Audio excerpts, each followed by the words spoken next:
제10부 제2성전의 재건과 헤롯 대왕의 대역사. 폐허에서 세계 최대의 성전으로. 프롤로그. 무너진 성전, 꺼지지 않은 희망. 기원전 586년 예루살렘은 불길에 휩싸였습니다.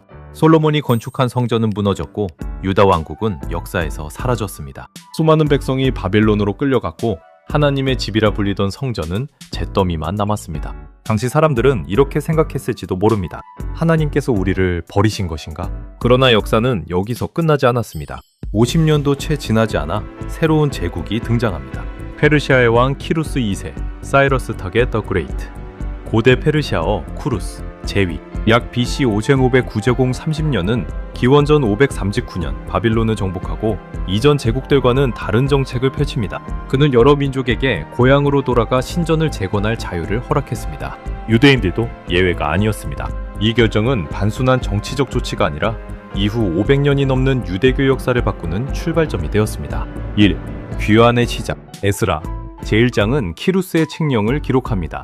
왕은 예루살렘 성전을 다시 세우라고 허락했고 바빌론이 가져갔던 성전 기물 가운데 상당수를 돌려주도록 명령했습니다. 흥미로운 점은 성경이 반환된 기물의 수를 비교적 상세하게 기록한다는 사실입니다. 금대접, 은대접, 칼, 그릇 등 다양한 성전 기물이 몽목 형태로 등장합니다. 이는 성전 재건이 단순히 건물을 새로 짓는 일이 아니라 예배 공동체를 회복하는 과정이었음을 보여줍니다. 그러나 가장 중요한 성물인 언약궤는 목록에 없습니다. 이 침묵은 이후 유대 전통과 기독교 전통에서 수많은 해석과 전승을 낳게 됩니다. 이진, 수룹바벨 성전. 예루살렘으로 돌아온 귀환 공동체는 수룹바벨 활동 시기 BC 6세기 후반의 지도 아래 성전 재건을 시작했습니다. 그래서 학계에서는 이 성전을 흔히 수룹바벨 성전, 제루베벌스 템플이라고도 부릅니다. 공사는 결코 순탄하지 않았습니다. 경제적 어려움, 주변 민족의 방해, 내부 갈등이 이어졌습니다. 예언자 학계, 하가이, 사가이와 스가랴, 제카리아, 즈카리아는 백성들에게 성전, 재건을 멈추지 말라고 격려했습니다. 마침내 기원전 510년경 솔로몬 성전이 파괴된 지 약 70년 만에 제2성전이 완공됩니다. 그러나 이 성전은 솔로몬 성전보다 훨씬 소박했습니다. 에스라는 첫 번째 성전을 기억하던 노인들이 새 성전을 보고 눈물을 흘렸다고 기록합니다. 그들은 기뻐서가 아니라 과거의 영광과 비교되는 현실을 보며 울었습니다. 하지만 동시에 젊은 세대는 새로운 시작을 기뻐했습니다. 성경은 울음과 환호가 뒤섞여 멀리까지 들렸다고 전합니다. 이 장면은 단순한 건축 완공이 아니라 한 세대의 상실과 다른 세대의 희망이 교차하는 순간이었습니다. 3. 제2성전의 의미. 제2성전은 솔로몬 성전과 같지 않았습니다.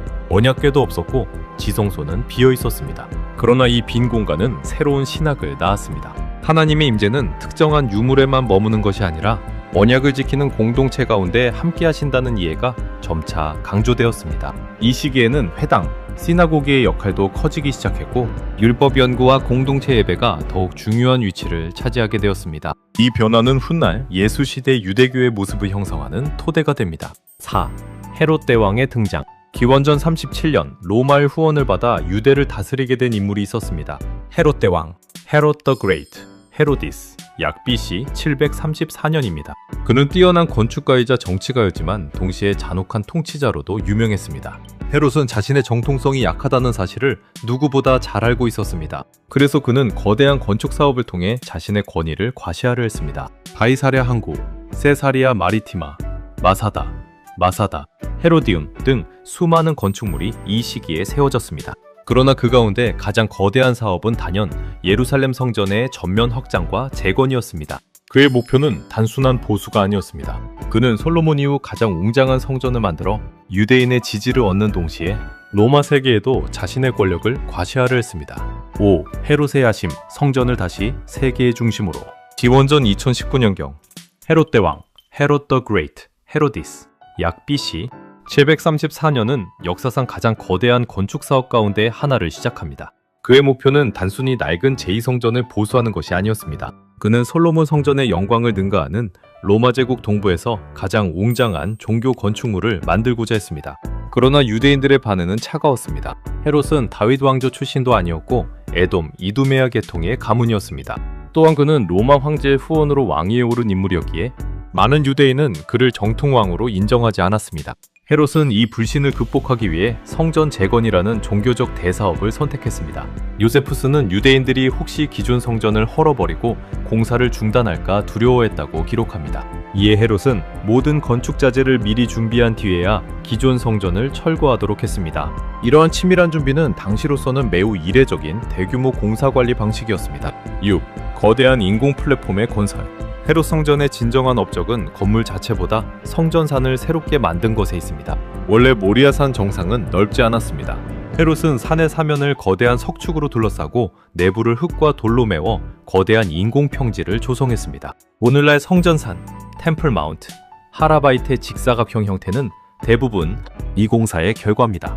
현재 성전산의 면적은 약 14만 4천 플랫템에 달하며 당시로서는 세계 최대 규모의 종교 플랫폼 가운데 하나였습니다. 이를 위해 사용된 석재는 놀라운 규모를 자랑합니다. 일반적인 석재도 수톤에 달했으며 일부 기초 석재는 길이 약 13.6m, 높이 3m 이상, 무게는 500-600톤으로 추정됩니다. 특히 서쪽 벽 지하에서 발견된 이른바 웨스턴 스톤은 인류가 고대에 운반한 가장 무거운 석재 가운데 하나로 평가됩니다. 오늘날까지도 이러한 거석을 당시 기술로 어떻게 채석하고 운반했는지는 고고학과 공학 분야의 중요한 연구 주제입니다. 실천. 성전은 어떻게 건축되었는가? 열왕기상, 세펄 메러킴, 은 솔로몬 성전. 건축 당시 현장에서 쇠망치와 정을 사용하지 않았다고 기록합니다. 석재는 채석장에서 미리 정확하게 다듬어 현장에서는 조용히 조립되었습니다. 헤롯 시대 역시 이러한 전통을 계승했습니다. 유대교 율법은 성전 건축에 사용되는 돌을 함부로 깨트리거나 새 현장으로 훼손하는 일을 경계했습니다. 그래서 정밀한 석재 가공 기술이 크게 발달했습니다. 벽돌을 쌓듯 돌을 올린 것이 아니라 수백 톤의 석재를 오차없이 맞물리게 하는 정교한 석축 기술이 사용되었습니다. 오늘날에도 일부 돌 사이에는 칼날 하나 들어가기 어려울 정도의 정밀한 시공 상태가 남아 있습니다. 8. 예수시대 사람들이 본 성전. 예수, Jesus, 예슈아. 약 BC, 서 AD 30년경과 활동하던 시대의 성전은 아직 공사가 계속되고 있었습니다. 요한복음, Gospel of John, 가타 요한인 2장에는 유대인들이 예수에게 이렇게 말하는 장면이 나옵니다. 이 성전을 짓는 데 46년이 걸렸거늘 출처임령. 이 기록은 헤롯 성전 공사가 수십 년 동안 계속되었음을 보여주는 중요한 역사 자료입니다. 실제로 공사는 헤롯 사후에도 이어졌으며 대부분의 공정은 AD 60년대에야 마무리되었습니다. 아이러니하게도 완공된 지 불과 몇 년 뒤인 AD 70년, 성전은 로마군에 의해 파괴되고 맙니다. 9. 눈부셔 바라볼 수 없었다. 요세푸스는 헤롯 성전을 다음과 같이 묘사합니다. 성전 외벽은 순백의 석회암으로 덮여 있었고 지붕과 정면은 금판으로 입혀져 있었습니다. 아침 햇빛이 비치면 황금이 강렬하게 반사되어 멀리서 바라보는 사람들은 눈을 제대로 뜰 수 없을 정도였다고 전합니다. 물론 이러한 표현에는 문학적 과장이 일부 포함되었을 가능성이 있습니다. 그러나 현대 고고학자들도 헤롯 성전이 당시 지중해 세계에서 가장 화려한 종교, 건축물 가운데 하나였다는 점에는 대체로 동의합니다. 10. 왜 헤롯은 이렇게 거대한 성전을 지었는가? 헤롯의 목적은 단순한 신앙심이 아니었습니다. 첫째, 유대인의 지지를 확보하기 위해서였습니다. 둘째, 로마 제국의 자신의 통치 능력을 과시하기 위해서였습니다. 셋째, 자신의 이름을 역사에 영원히 남기기 위해서였습니다. 결국 그는 정치와 종교, 건축과 권력을 하나의 프로젝트로 결합했습니다. 그러나 역사의 역설은 분명했습니다. 헤롯이 자신의 영광을 위해 확장한 성전은 훗날 예수의 가르침이 선포되는 무대가 되었고 불과 수십 년 뒤 로마군의 불길 속에서 사라졌습니다. 제10부 결론. 무너졌지만 역사에 남은 성전. 헤롯은 돌로 거대한 성전을 세웠습니다. 그러나 성전을 위대하게 만든 것은 돌의 크기가 아니었습니다. 그곳에서 드려진 예배와 그곳에 모인 사람들의 믿음, 그리고 수세기에 걸쳐 이어진 공동체의 기억이 성전을 특별하게 만들었습니다. 오늘날 건물은 사라졌지만 헤롯이 쌓은 석축 일부는 여전히 예루살렘에 남아 있습니다. 그 돌들은 지금도 2000년 전의 공학기술과 인간의 야망, 그리고 신앙의 역사를 말없이 증언하고 있습니다. 다음 제11부 예고. 예수시대의 성전과 유대사회. 다음 편에서는 예수시대 성전의 실제 기능과 역할을 심층적으로 살펴봅니다. 바리새파 사두개파, 에세네파, 열심당의 형성과 차이, 대제사장의 권한과 성전 운영체계, 유월절 순례와 수십만 명의 순례객, 성전세와 환전상, 희생제사의 구조, 예수의 성전 정화 사건과 그 역사적 의미, 당시 문헌과 고고학 자료를 바탕으로 상세히 분석하겠습니다.